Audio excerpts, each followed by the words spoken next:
The Lord be with you. A reading from the Holy Gospel according to Luke.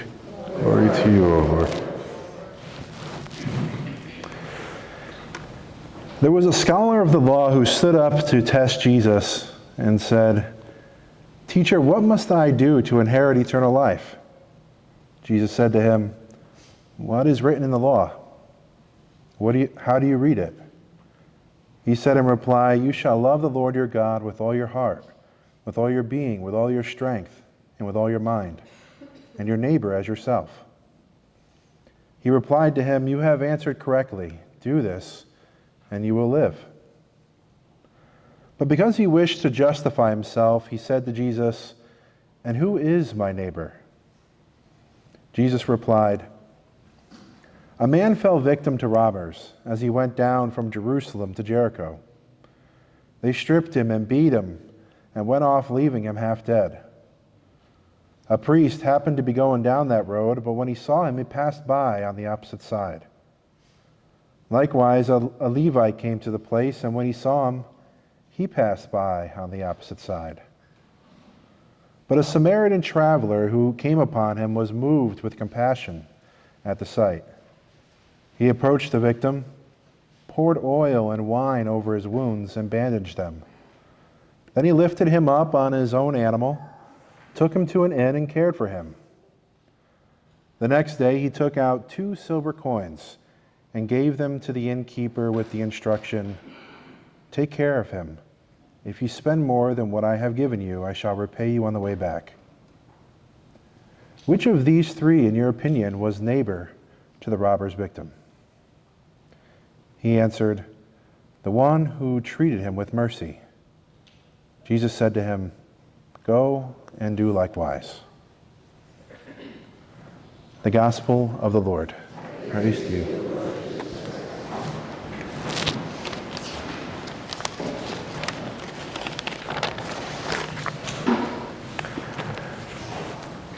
Well, thank you for your patience a few minutes ago. It's great to be with you. As you know, this is my first Sunday celebrating here, and I was assigned here with Father Frazzoni. It's been great kind of going around and to all the different churches and getting to know all the different people and the different beautiful buildings that you guys have. And I just want to say how excited I am to be here and with this set of parishes and to minister to you and be here for you and get to know you as time goes on. Now, today's readings really get to the heart of a question that each of us at some point in time, I'm sure, has asked. Jesus, what must I do to inherit eternal life? Or in other words, how do I live a good life today? And how do I get to heaven? It's such an important question. And many times we tend to think that the answer is like super complex, It's very complex, but as we heard today in our gospel, it actually can be summarized as loving God with all our hearts and to love our neighbors as ourselves. Jesus in today's gospel, of course, says, "Do this and you will live." So how to live a good life and to get to heaven as a follower of Christ is very simple. However, it does get a little bit murky when we start to wonder, well, who is my neighbor?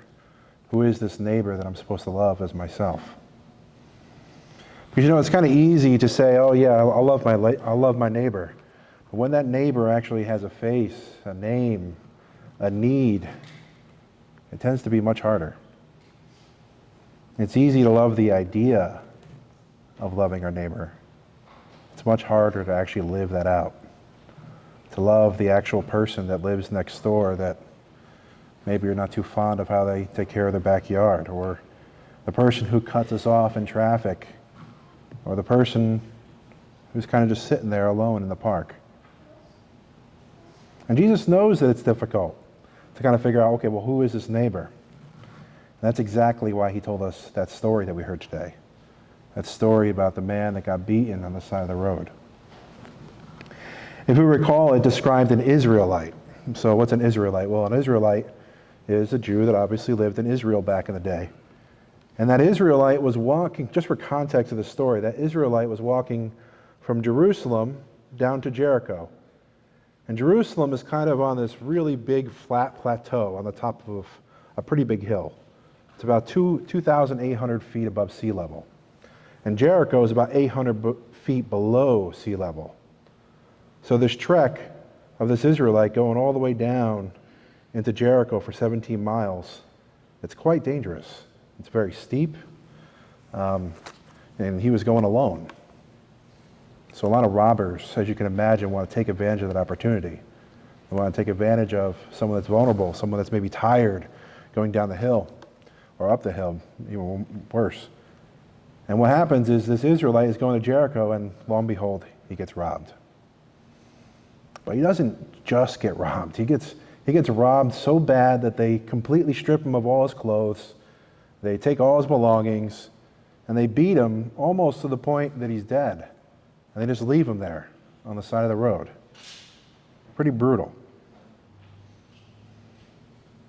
Well, then we also recall Jesus told us that 3 people came to this man's attention, or lacked coming to this man's attention. The first one was that priest, right? And that Jewish priest that just saw the man almost dead on the side of the road and just kept and moved over to the other side of the road. Just completely passed him by. Now there's a reason behind that. I'm sure it had to do with purity laws back then for the Jews, but that priest wasn't going to the temple. So there's no excuses on why he passed that man by. Then the next one is the Levite. And the Levite comes and sees this man still dying on the side of the road, and he goes to the other side and just passes him by. His own people. And then we get to the third person. That's Samaritan. Now, I don't know about you, but before I went to seminary, Samaritan was like a foreign term. I had no idea what that it was. But to put it simply, without getting too deep here, a Samaritan is pretty much, it's an enemy of Israel. It's an enemy. It's like a different faction of the Jewish faith in a certain sense. It's like a mix between paganism and Judaism. And so it was pretty much Israel's enemy. And this man came walking by, saw a beat-up Israelite on the side of the road, and it was the enemy of Israel that came to his attention. It was the enemy that was moved to compassion and cared for this man on the side of the road. He said he poured oil on his wounds and alcohol to kind of purify it, bandaged him up, put him on his horse or donkey, whatever the animal was. It's not specific. You can imagine it was probably like a donkey. So they threw this mostly dead man on the top of the donkey, and then instead of, he took the slave route, right? He kind of like took the lower rung of the social status and just pulled the donkey and moved him along all the way to an inn, and even paid for this man to be taken care of at this inn. What a tremendous, tremendous work of charity. What a tremendous example that we can kind of look to, and that's why Jesus was telling us that. That's why he was telling this Pharisee, this Jewish priest, this lawyer, he was saying, it was the Samaritan that cared for you. You won't. So it's so now with this in mind, we of course have to ask ourselves, who is our neighbor? Who is our neighbor? The Samaritan saw even the Israelite as his neighbor. Who's ours? Who's our neighbor in this city that we're in? Our neighbor is the person God puts in our path each day. Or it might be the elderly friend or widow who is lonely. It might be the young family down the street that maybe is struggling to get by and pay for rent. It might be the coworker who's overwhelmed and anxious. That might be your neighbor. And it might be the homeless man or woman that we pass every day on our way to work. Our neighbor is anyone who is hurting and in need of mercy. So as I begin this ministry here with you at these various parishes, this is one of my prayer intentions. I have quite a few, but one of my prayer intentions for our parishes is that we can grow, and we can grow as a community of good Samaritans, so we all can just grow and get better at being good Samaritans. That we can ask God to give us those eyes that we need to see the person that's hurting right in front of us sometimes. And the heart and courage to show them the compassion of Christ.